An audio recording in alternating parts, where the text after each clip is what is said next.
Julie Andrews at 90, the magical nanny with a sideline in the sly, sexy, and subversive. Dame Julie Andrews, so crisply accented, sweetly tuneful and girlish in her most famous movie musicals, has always had a sense of humor about her angelic image. She won the 1965 Oscar for playing a practically perfect English nanny for Walt Disney, but that didn't stop her from driving around Los Angeles with a Mary Poppins Was a Junkie bumper sticker on her car. Or telling journalists that I hate the word wholesome, and her Hollywood nickname was the nun with the switchblade. Andrews turns 90 today, one of the most beloved of Hollywood stars, with one of cinema's most astonishing voices.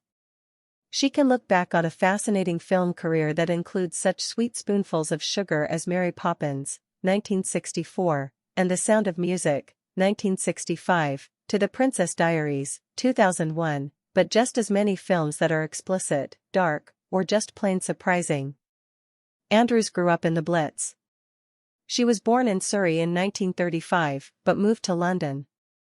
As a little girl she warbled to her neighbours during air raids, but it was when her stepfather gave her singing lessons that the full extent of her talent was discovered.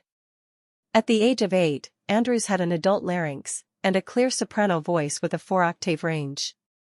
She later joked that dogs would come from miles around, but she was a phenomenon, with a voice of impeccable musicality and clarity.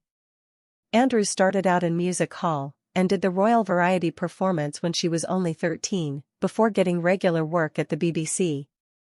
Broadway called while she was still a teenager, first in The Boyfriend, then she was the original Eliza Doolittle in Lerner and Loewe's musical take on Pygmalion, My Fair Lady. She was a showstopper, and an even bigger hit once she toned down the Cockney for American ears. Andrews would always be known for her immaculate diction as much as her euphony, the kind of singer who enjoyed the lyrics as much as the melody, which showed in her delivery.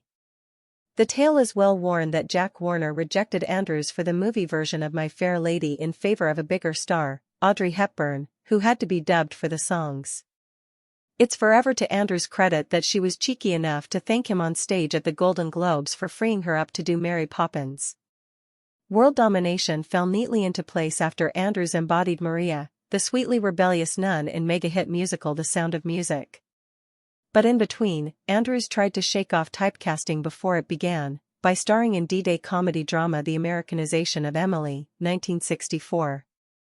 No songs, lots of love scenes, and she slaps James Garner round the face. A precedent was set. Andrews was as keen on edgy material as much as the next 1960s film star, albeit one with cut-glass vocals and perfect pitch.